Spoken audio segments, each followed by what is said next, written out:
Je ne dirais pas que c'est un hasard. D'abord, j'ai fait une formation relative à ça. Au départ, c'était une formation d'agronome avec quelques aspects de sylviculture. Par après, alors, j'ai été engagé à l'Institut national pour l'environnement et la conservation de la nature, où finalement, je me suis frotté à ce monde de la conservation sauvage. Et j'ai eu la chance également de faire des études dans ce sens-là, où j'ai eu la chance d'aller au Cameroun et de faire des études en rapport avec la conservation de la nature, et la conservation du monde sauvage. Et j'ai pris goût à ça parce que j'ai compris que finalement, c'est un domaine quasi inexploré. Il y a une forte concurrence autour de la terre et il y a plusieurs conflits dans le monde de la conservation parce que les quelques aires protégées qui existent dans notre pays, autour de ces aires protégées, il y a beaucoup de conflits entre les services de la conservation et les communautés locales. Donc, c'est le premier défi.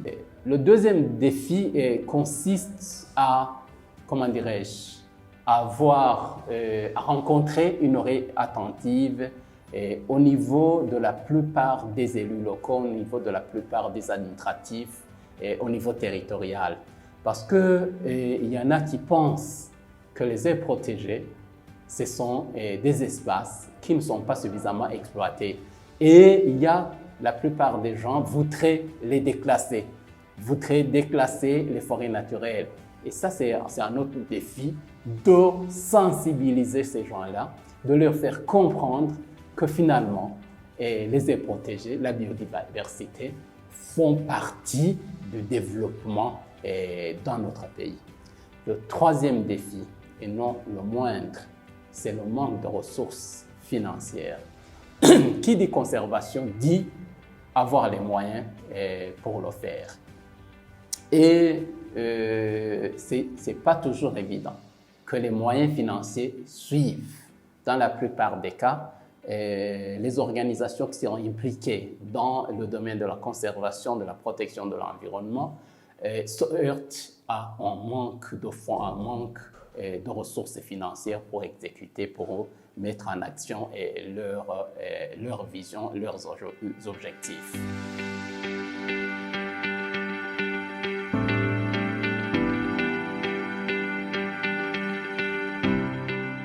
La conservation de la nature, c'est un secteur transversal qui exige une synergie de toutes les parties prenantes.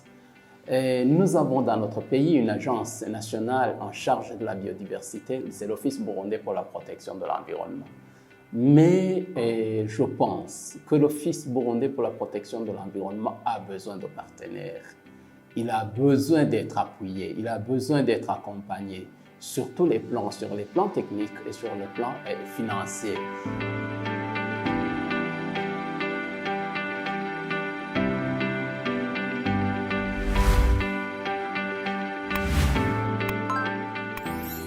L'implication des populations est indispensable, incontournable. Si nous voulons aller loin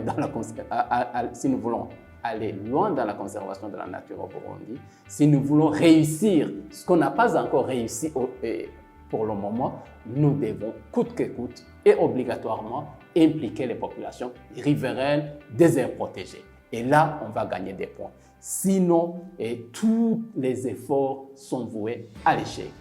Je l'ai dit et je le répète, si nous faisons la conservation, si nous parlons de la protection des oiseaux, si nous parlons de la protection de la flore dans toute sa diversité, si nous parlons de la protection de la faune également dans toute sa diversité, c'est pour le compte de l'être humain, c'est pour le compte de l'homme.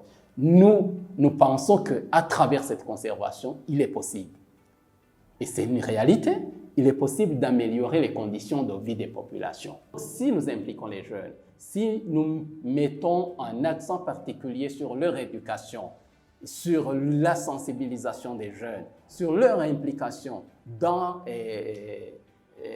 ce secteur noble qu'est la conservation de la nature, eh bien, nous pensons que nous allons réussir. Et je sais que ce n'est pas facile, parce que, oui, changer de comportement n'est pas chose facile. C'est un travail, c'est un processus de longue haleine. Il faut expliquer, il faut éduquer, il faut sensibiliser, il faut parler, il faut conseiller. Ça prend du temps, ça exige des moyens. Comme je l'ai déjà dit, les moyens sont limités. C'est un facteur vraiment limitant et cela ne nous permet pas d'être réguliers dans nos actions de sensibilisation et de toucher tous les coins et surtout les coins les plus sensibles. Mais nous avons cette vision et nous avons cette volonté, cet engagement de continuer à aller de l'avant. Et toutes les initiatives que nous développons, c'est vraiment, là, les jeunes sont placés au milieu de tous nos programmes, de toutes nos activités.